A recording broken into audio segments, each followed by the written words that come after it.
thank you very much for everyone to joining us today. If you've only just joined us, we've all been chatting a little bit in the background, but we've just muted everyone for the time being so that we don't have any ongoing background noise. I'm sharing my screen at the moment, so hopefully you can all see that. We've got a PowerPoint presentation loaded up on there. And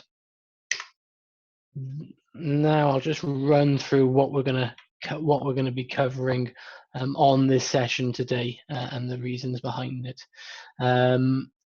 So first of all, I'm going to chat through and just explain, the purposes of today and why we're doing this, why we're signing the pledge.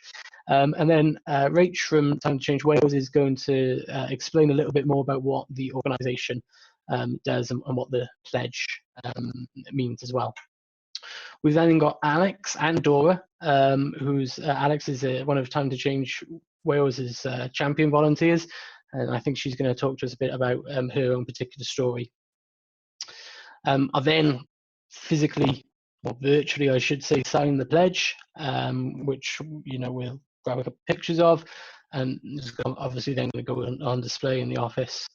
And then we'll, at the end of it, if anyone does want to chip in, we can answer any questions and have a chat about a few things around mental health week, mental health awareness week, which is what it is. So if I, there we go, sorry, that's my next slide. If I click on there, which should have just come up, it is actually Mental Health Awareness Week. So we have arranged today's session, quite well. The theme of Mental Health Awareness Week is kindness. So what we thought would be a good thing to do as we're going through this presentation, going through this today, is just to share some stories of kindness that maybe we've seen, especially at the moment throughout the whole COVID lockdown situation.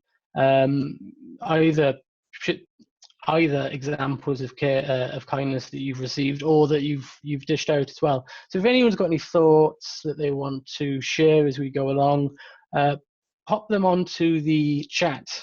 And then when we get to the end of the presentation, we'll just open that up and have a little look at that there.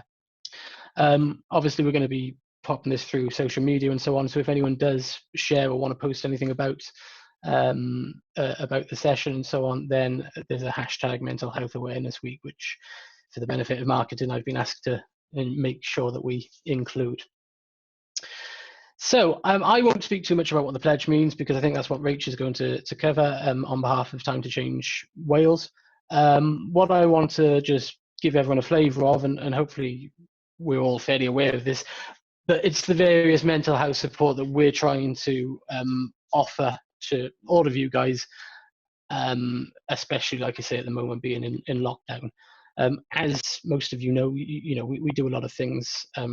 We've done a lot of things in the past from a physical health point of view. The picture there on the screen is a good example of that, when we did the mini Welsh 3 Peaks Challenge just under a year ago, I think that was, which seems like a bit of a lifetime ago now as well. But, and we're trying to do plenty of stuff from a mental health point of view. A lot of that can be found on the Your Niche portal, which hopefully people are logging in and finding and using. If you have any problems, then by all means contact me or Reese or any of the wellbeing champions. There's a link from any of our niche websites, top right hand corner, and you'll find Your Niche on there. You can log in and see all the various resources we've got on there. And those resources, there's like a wealth of different company policies, and in particular, the specific mental health policy that we've got in place. One of the other things which we've got on there, which has only recently gone on there, is a wellness action plan. And what that is it's not compulsory by any means. It's an option for people to use. It's basically a framework. So if anyone wants to share or note down any of the experiences that they've had from their own personal mental health experiences that they want others to be aware of, maybe colleagues, maybe team leaders, maybe just senior management, then the action plan is designed specifically for that. So you can include on there things which might maybe trigger any instances of anxiety you might have, for example, and any coping mechanisms that you sometimes use, as well as any key contacts. So, if, for example, something gets too much in the workplace and God forbid someone has a breakdown of some degree, for example, it's a document that potentially we could turn to, and we know that your GP or a counsellor or a family member is the appropriate person to contact. Have a look at it. Like I say, it's not compulsory by any means at all, and it can be shared with no one at all or as many people as you want to do. Obviously, another section on the Ornish website is completely dedicated to coronavirus and working from home.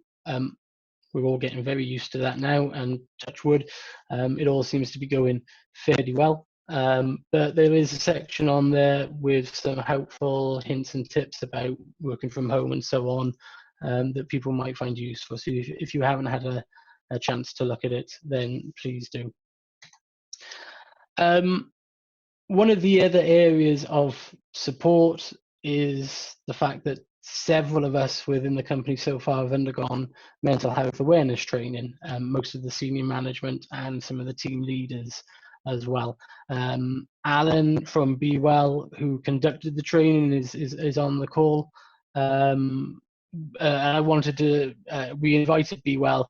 They've helped us with, they've done this training. Hopefully we'll be undertaking further training, possibly virtually or possibly physically, depends how things pan out. But we want to get training out to the wellbeing champions, certainly, and also to run some awareness sessions for anyone else who's interested in learning a little bit more about mental health. It also happens to be National B Day, as well as being National Mental Health Awareness Week. Obviously, many of you will be familiar with our links with our winged friends. We've got the Niche Ethical branding. We sponsor various beehives. We've got jars of honey in the office and so on. And bees have historically always been associated with mental well-being. So the two go hand in hand together quite nicely there. One of the other things that we're probably going to do, utilising support from Time to Change Wales, in the future is running some anti-stigma training sessions within the office. Potentially, we might do virtual. We haven't quite panned it out, but as soon as we've got any details about that, we'll share that around with everyone. Just a quick reminder then, this next slide, which is coming up now, is our current wellbeing champions. So within the niche side of the business, the financial side of the business, obviously there's Cameron, there's Dee and Chris. With Cashco, we've got George and Reese, and for Pupens, of course, there's Sophia, with myself sitting across all the three businesses. So, you know, we're here for, obviously we're the driving force behind the Ornish program, arranging the various e-social events and so on. But we're also here if anyone needs any mental health support at any point. We're always happy to have more people come and join us, by the way. So if anyone is interested, they're just get in touch with one of us, because it's always, like I say, it's the more input, the better. Now, I think, yes, right, before I move on to Rach, I'm now going to play a video which most might have already seen. I think we've shared it externally quite recently. It's been put together by the marketing team. It features many of the people on this call. Some of us sharing examples of our experiences of mental health. So the video will speak for itself. So I'm just going to click play and let that do the job.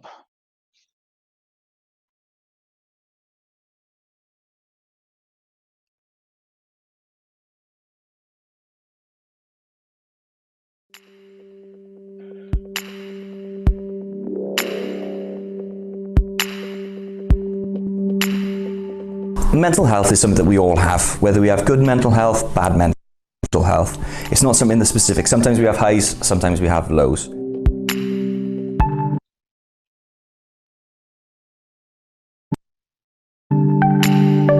In my old workplace, I was bullied for about 6 months. It was a horrible place to come to. I was signed off for 2 weeks because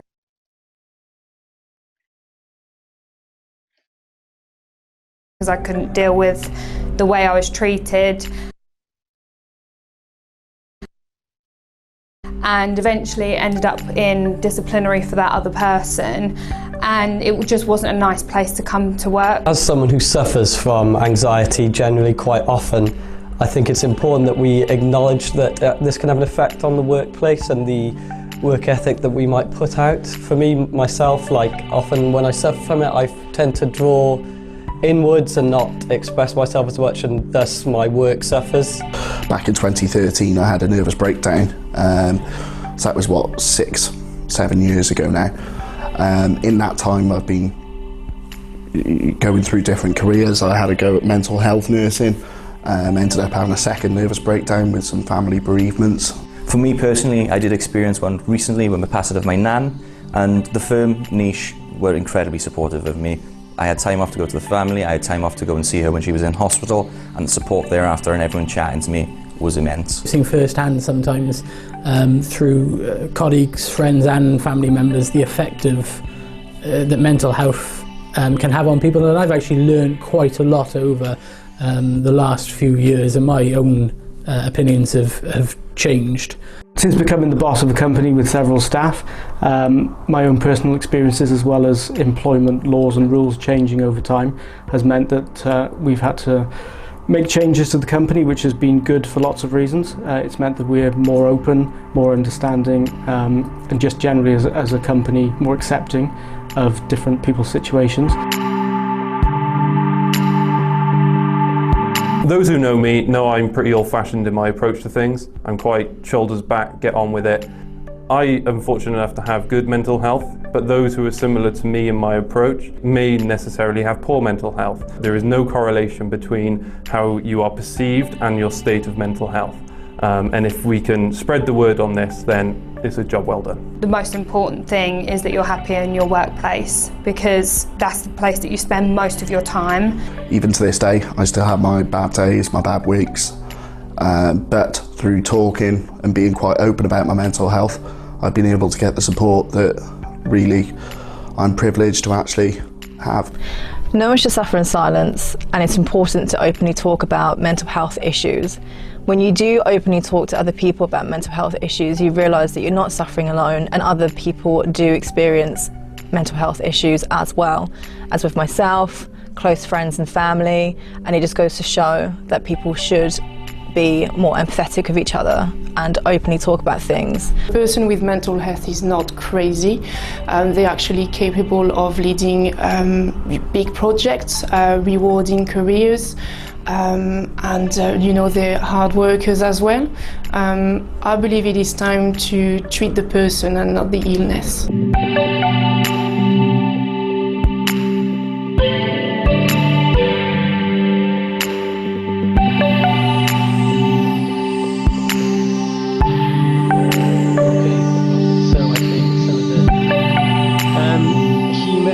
In that video being one of the most important things is to talk about mental health issues, which I guess leads us nicely on.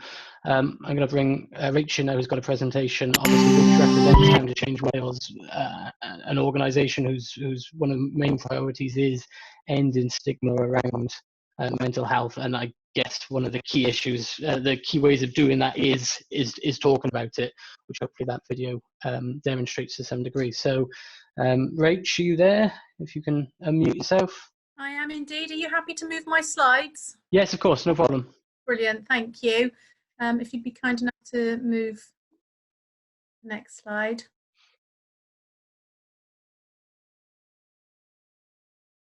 Perfect, okay. Okay, afternoon everyone. Thank you for letting us be a part. Thank you, Matt, that was a nice wave. I can only see a few of you on my screen, so apologies if I'm ignoring everybody else. We're really privileged to be included in this unusual pledge signing, our first ever virtual. So, so far so good. Normally we come along and see you face to face, which indeed we were planning to do back in February, or before all of this work changed and life became very different. So I'm just going to speak for a few minutes, and then more importantly I'm going to hand over to one of my fantastic champions, Alex and Dora, who will be sharing their story. So I just wanted to give you a little bit of an overview, because I know that you're a pledged organisation, but sometimes we don't fully understand what we're pledging to. So I work for an organisation called Havel, which is Wales's largest mental health charity. We have offices all over Wales and 300 staff in various sectors of care and provision, but also campaigns. And I work with a colleague, Kerry, who's also online today. And we have a partnership with Mind Cymru, and that partnership is Time to Change Wales. It's a first all Wales national campaign to try and end stigma and discrimination faced by people with mental health problems. So people who struggle daily or perhaps have had historical issues that find it difficult constantly to talk about their mental health with colleagues and family members.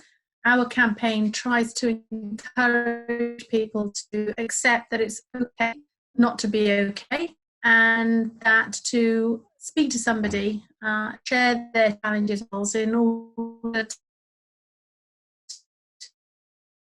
to be the very best that they can be, their self in work, which is so important, isn't it? Thank you. If you could turn the next slide.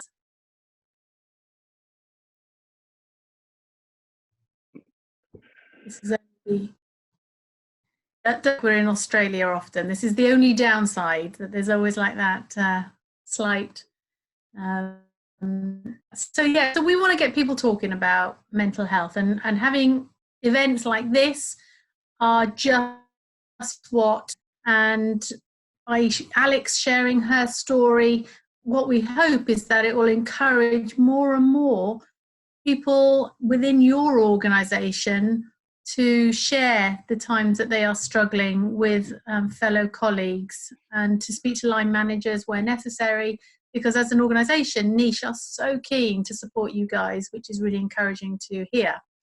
We want to challenge some of the myths. The myths are, of course, that if you have a mental illness, you can't possibly work, you can't possibly perform, you can't possibly go for that job interview or that promotion, which are nonsense. And we want to highlight the reality that some of the challenges that people have faced with mental illness. For example, one of my champions last year tried to join a local gym and had to fill out an application form. And part of the application form was to list out, my family are now making a noise, I apologise. One of the things that they had to do was list out some of the medication that they took, and they put on the form some medication that linked in processing the application form denied his entry into the gym because of health and safety grounds, which is unbelievable, but it happens all the time. So it's really important for us to challenge those myths to improve knowledge. Thank you. Next slide.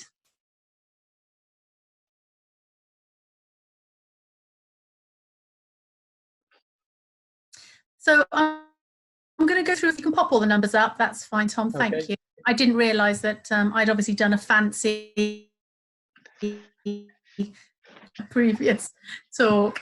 So 7.2 billion. Okay, so that is 7.2 billion pounds is spent by the Welsh Government every year on mental health services, which is an extraordinary, there's only 3 million of us. It's an extraordinary figure when you think there are still so many people that doesn't reach. 70 million days are lost in the UK every year through people phoning up to mental health issues. Now, those are the brave people who tell the truth. That number doesn't really reflect all the other times. And I have done this historically, where you phone up and you say, you've got a 24-hour bug or a really bad mind, something wrong with them, because you just think, I can't go in today. 70 million days are lost. 9 in 10 people, when surveyed, people with a mental health, can give a specific occasion that they experienced stigma by family, colleagues, friends. Simple things such as, no, you cannot apply for this up and coming promotion. I can't guarantee beyond 6 months with a bout of depression. 1 in 100 people are diagnosed with a little bit more for bipolar. Now, when I first heard that statistic, I was really surprised. It seems an awful lot. And when I think of schizophrenia, I think of all the inputs so EastEnders, Hollyoaks, they've done storylines. There's a negative line, which means that the person with schizophrenia ends up hurting physically somebody else. Well, that's a myth, because the truth is a person with schizophrenia is more likely to be a victim of violence. 1 in 8 young people before they reach the age of 18 will have a mental illness, a specific diagnosed mental illness. 1 in 8. Now, I always say when I used to work in schools delivering workshops for mental health awareness, that if we saw 1 in 8 children, so let's say 3 per class, walking around with a broken leg on crutches, my goodness, we'd be discussing it. We'd be throwing money that questions, why are our young people becoming mentally unwell? What can we do to stop this if they are well, to get them back into school and support them? And in the same light, we know that in any 1 in 4 adults will also be diagnosed with a mental illness. Again, if we saw 25% of our family members or people walking down the street with a leg in a full cast, we would be more willing to reach out, more willing and understanding to support. Because mental illness is a hidden illness, it isn't a rational illness, it's not a linear illness. It's always more challenging for us to support our friends and family members and colleagues. And the final number is 1. Every single one of us has a brain. Therefore, every single one of us goes through periods of having mental wellness, and we will all go through periods where we are diagnosed with a mental illness is one thing, but at the very least, when we've gone through redundancy, illness, there will be times where we, in our brains, aren't as we should be. And it's at those times that we need to put our hand up and say, I just need a little bit of added support here. We can support people before they go into diagnosis. Thank you, Tom. Next slide.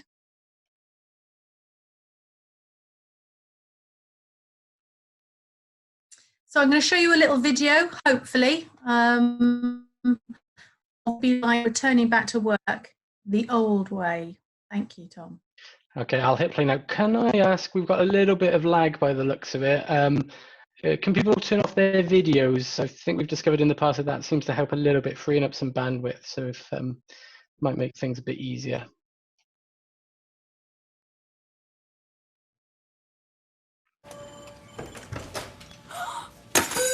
Warning, Dylan is back at work following time off with a mental illness. Just leave him alone. You don't know what he'll do. He could get upset, be all weird. He might be dangerous. Dylan, how you feeling, mate? Yeah, I'm okay, thanks. Feeling much better. Glad to be back. Don't be afraid to talk about mental health. Find out how at timetochange.wales.org.uk. Brilliant. So I hope you enjoyed that. That's the reality. If these with a texts or a message saying, I'm popping to Asda on the way home, do you need me to pick up anything? Or take you half an hour. When you come back to work, everybody's like asking you, how did you do it? Whereas if you're off with a mental illness, it's radio silence. And what we want to do is provide in your, if somebody was to go off, then they wouldn't feel that sense of shame, embarrassment, personally, but also their colleagues around them would know that they could reach out and support them during that process, and certainly when they get back. So Niche is one of 180 plus organisations across Wales that have signed up to becoming a pledged organisation, which we're really excited about. Next slide, please, Tom. So we want to work in partnership with you moving forward to support you in any way that we can. And so, no further ado, I'm going to hand over to Alex, and she's going to share a little bit about her own personal experiences. Thank you, Alex. Hi everyone. So as I said, I'm Alex, and I'm just going to share with you my own story of mental health and some of the stigma I've come across.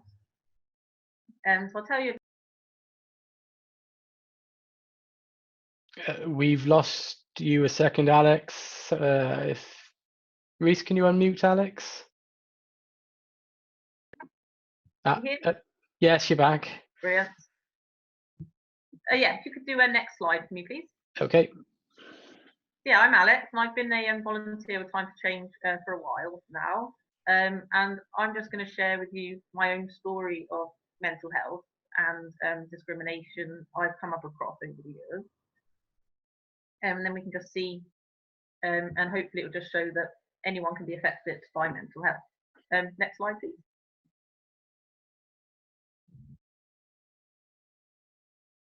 So I'll tell you a bit about me. I live just in Caerphilly, and I work for Mind. So before I struggled with my mental health so much, I did work at local government, and then various things brought me to my current work.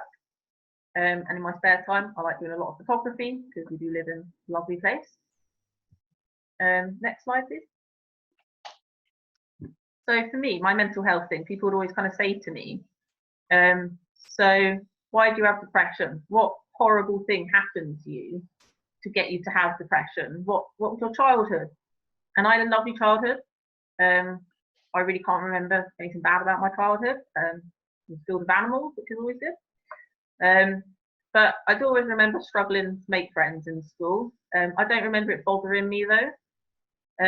But I did get bullied quite a bit. When I was doing like my GCSEs and A levels in school, I was struggling with my mental health. So I went to the school nurse and said to her, I obviously didn't know anything about mental health, so I just went up to her and said I haven't been sleeping and I just feel worried. And she said, well, I do know, don't I, that other people have it worse, so I need to learn to cope better. But she didn't give me any tools to cope better. So I kind of thought, okay. Did my A levels. They weren't the grades I'd hoped, but they were enough to get me to uni. So I thought I'll just have a new start in uni. You know, what could be better than just a complete new start? Next slide, please. But unsurprisingly, being suddenly in a new place, surrounded by lots of new people, wasn't great for my mental health. I did only go up to Swansea University, so I wasn't that far because I knew that if I was struggling with anything, I needed that support. But I did ignore that growing feeling of stress that I had as I went through my undergrad, but particularly as I went into my third year, I really started to struggle. I was hardly sleeping, and obviously the university libraries, they were all open 24 hours a day. So I would just shut myself in there for ridiculous amounts of time, but not really getting any work done because my mind just wasn't in it, and I'd be like shouting at myself in my head, just get that work done, but nothing would come. And I just kept taking on more work and saying, you know, I'll help you with that and that. And I went to the GP and I said to him, I'm not getting any sleep. I'm really starting to worry.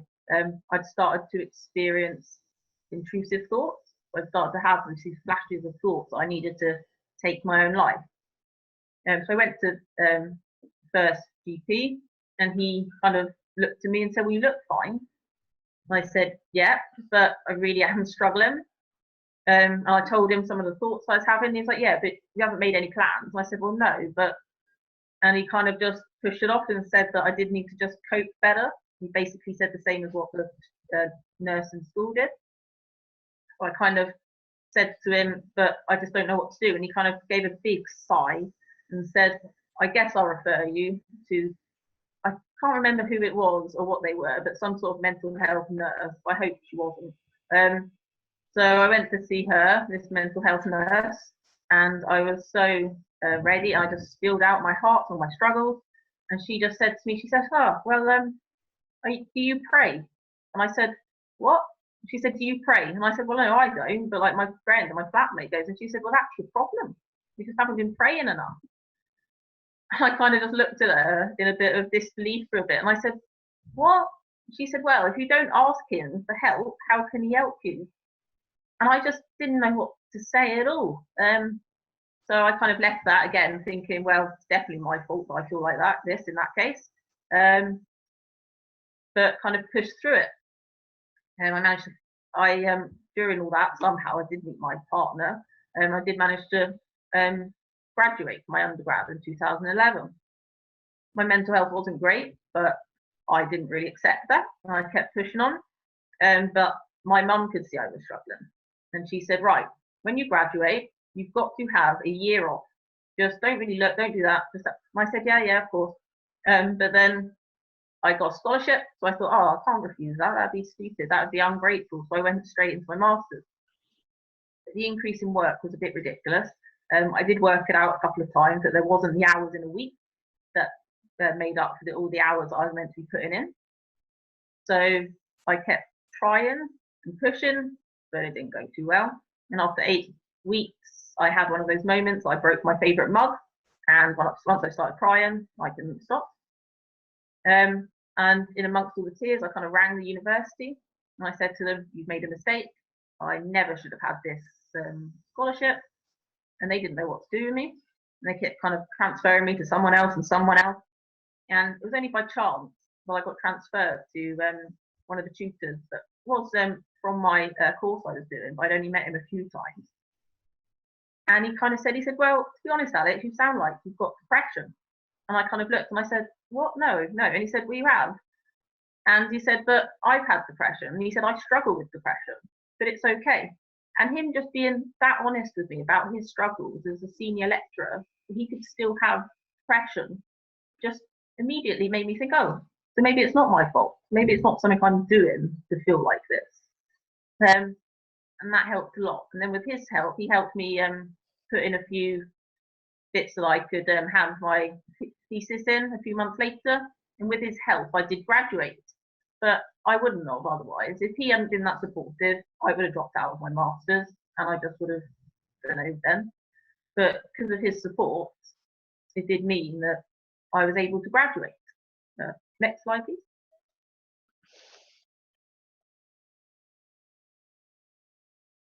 And something I've felt a lot through the various points that I tried to find help on mental health. And it wasn't even that I knew what I was trying to get help for, because it was never discussed. I only ever knew depression as something that kept you in bed, but otherwise you were fine. And I never really believed that it could keep you in bed, because you're always, brought up and people say, oh, they say they've got depression, they haven't got up in days. But when I had that breakdown, I didn't want to get out of bed, and nothing was going to make me get out of bed.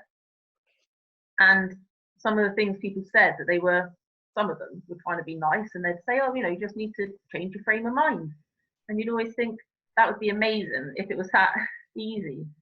And when I saw this cartoon, I always thought that's exactly what it feels like when you're feeling that low or that anxious, and someone says, well, just don't be anxious. And you think, well, that would be really nice. And it feels like you have just had, your hand cut off. And they're like, well, just change your frame of mind. It feels so impossible when you're feeling that low. But it's also just something that I think even within mental health then, that if you kind of display, so I've struggled with the fact that I still struggle with depression, but I've always very much displayed as someone that's fine. And I think that can always be a hard thing to show and be honest with people, and for them to realise that you are struggling.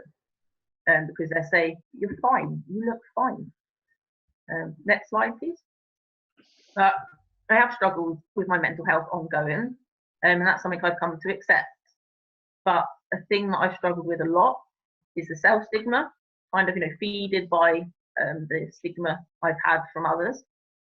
Having friends becomes so stressful for me in uni, I just lost contact with all of my school friends apart from one, and that was only because I was living with her. And I just was convinced no one liked me, and that they only ever came out because they felt sorry for me. They didn't know how to say no, so I just withdrew. And yeah, luckily the friend I lived with was nice, and she could see what was happening. I felt so useless and so lazy, because why couldn't I just do that? So when I feel low, my anxiety around phone calls can be quite bad. And then the self-stigma on that, like, why can't I just make a phone call? And that's something that I do struggle with. And the guilt with depression, because people have asked me numerous times, what did I have to trigger my depression? And I do remember in school, the school nurse saying, don't I realise that there's kids starving in Africa? And it just added guilt onto the top of feeling pretty awful. Next slide, please.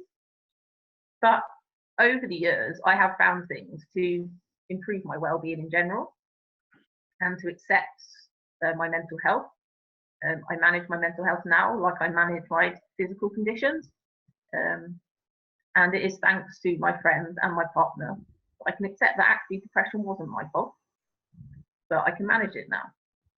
I've started to realise what my triggers are that can start quite a low mood for me.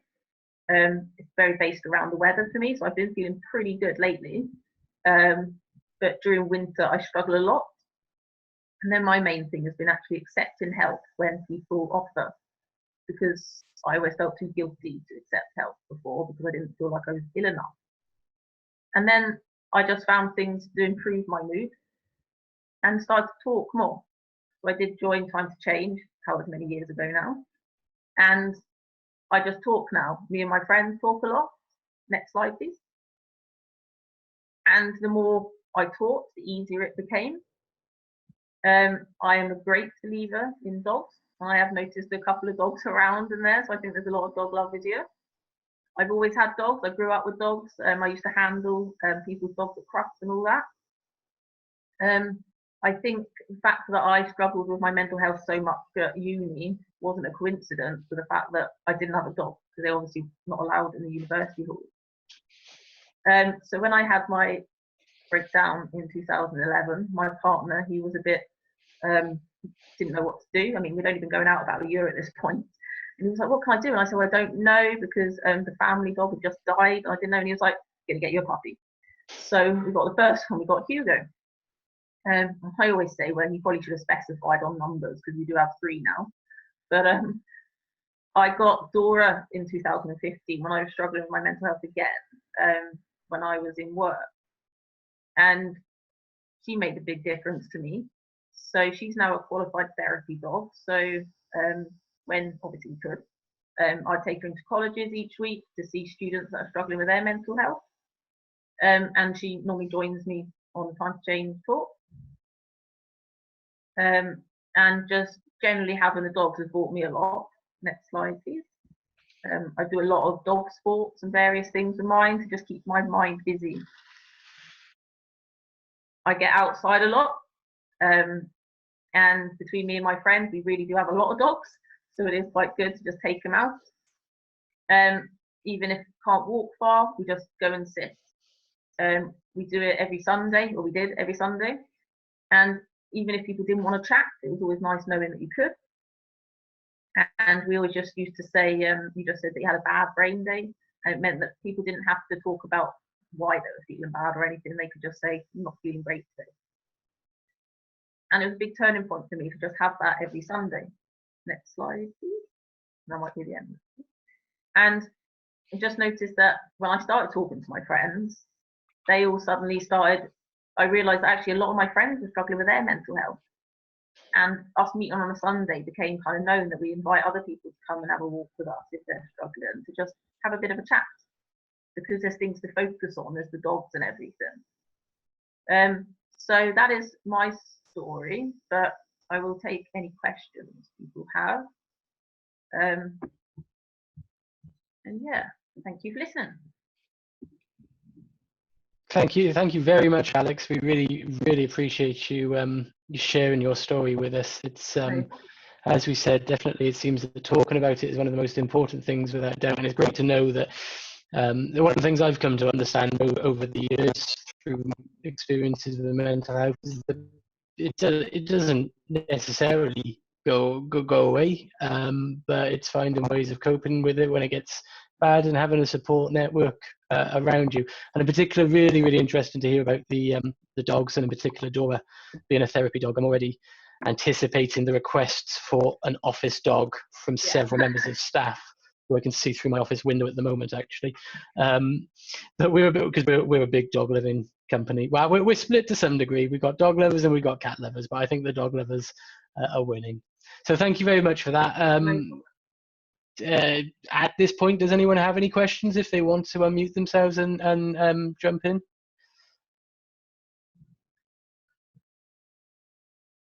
I can't see everyone at the moment on my screen, so I'm not sure if anyone's waving frantically for attention. We'll circle back round. If I go on to the next slide now. Sorry, just to jump in as a quick question for Alex. Just wondering whether that, how you felt when you wanted to talk to an employer. What would be your top tip with trying to get the courage that you had to be able to open up that conversation in the first place? It was hard the first time I did it, and that's actually how I found Time to Change, because I was searching online ways to tell my boss I had depression. And what I did then with my employer, I just kind of said to them that I'd been feeling quite low, and mine did help me with just the right things that I felt right to say then. And I always say, just write down kind of what you want to say to them, because it's so hard when you're suddenly sitting in front of your boss to remember what you're actually going to say. I'll just say that, and remember that it's always good to talk to your boss for the support then, because the support can make such a difference. Definitely, yeah. Thank you. No problem. I wanted to say something as well. Yes. We've just got a dog, because obviously I'm alone a lot at home, and I just think dogs really do make a difference. My mental health, going through what we're going through now, has really helped me have Astro, which is our dog, to keep my mind off things and go for a walk, because I have to take them out. So I agree with you completely. Yeah, they're brilliant, dogs are. Yeah. Add that in. Fantastic, thank you. The slightly disembodied voice of Natasha there. And if you're still sat in the garden and you've got the dog with you and you want to turn your video back on to give us all, so we can say hello to Astro, then that would be great as well. So I think that's the last slide. Obviously that's that you can see at the moment, which is just some of the social media and email links for Time to Change Wales.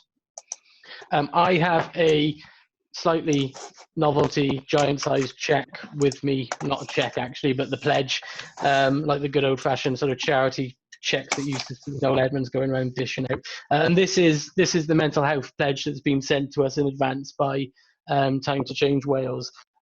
Keep up being, we pledge to change the way we think and act about mental health at work, which is... Tom, is it possible to take off, because then we get a bigger picture and I can take a screenshot. That you take the presentation off screen.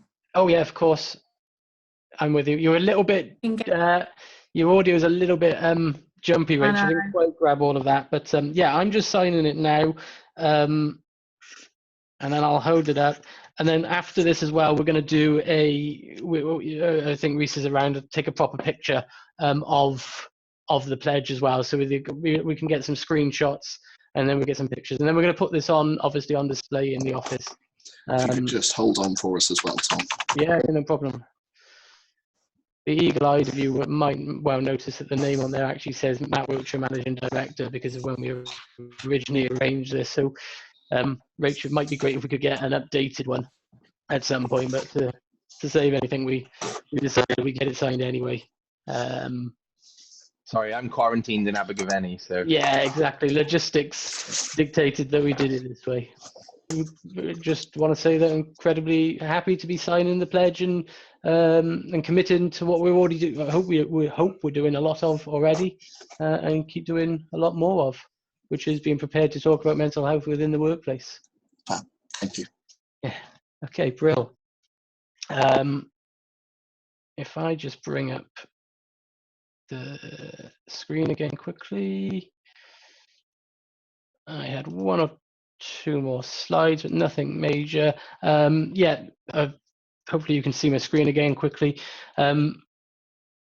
Obviously, that's a fantastic group shot from when we were all allowed outside and into our chairman Ray's back garden. We had a fantastic pizza party, and I think we had over 30 people there. And just a little bit of, as we said, we've touched on a lot of things today.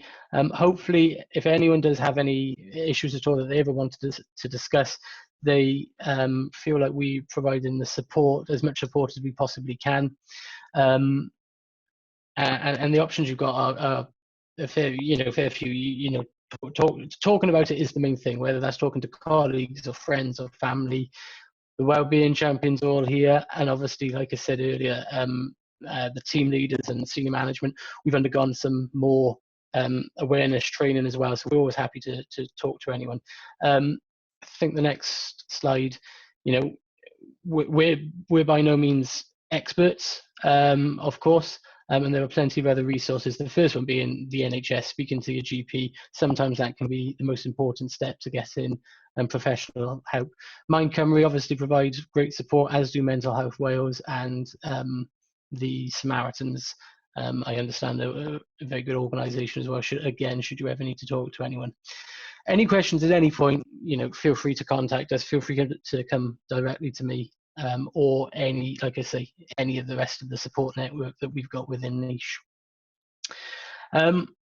So I'd like to say thank you very much again to Alex for sharing your story, and for Rachel also for taking the time and talking to us today.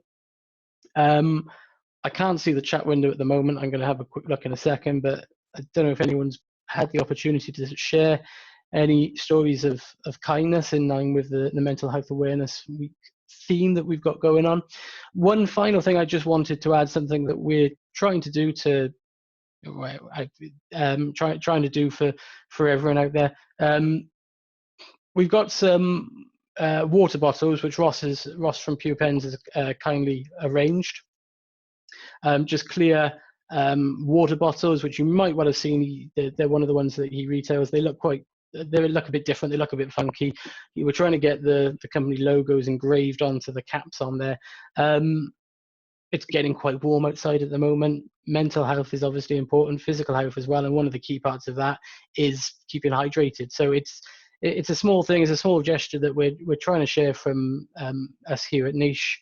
We're getting all these water bottles produced, one for everyone within the company, and we will work out the logistics of getting them around to you all in your houses over the next few days, and hopefully then you've got something which just you can fill up, keep drinking throughout the day, water of course, until 5 o'clock, and just to remind you, that we're here effectively for you guys.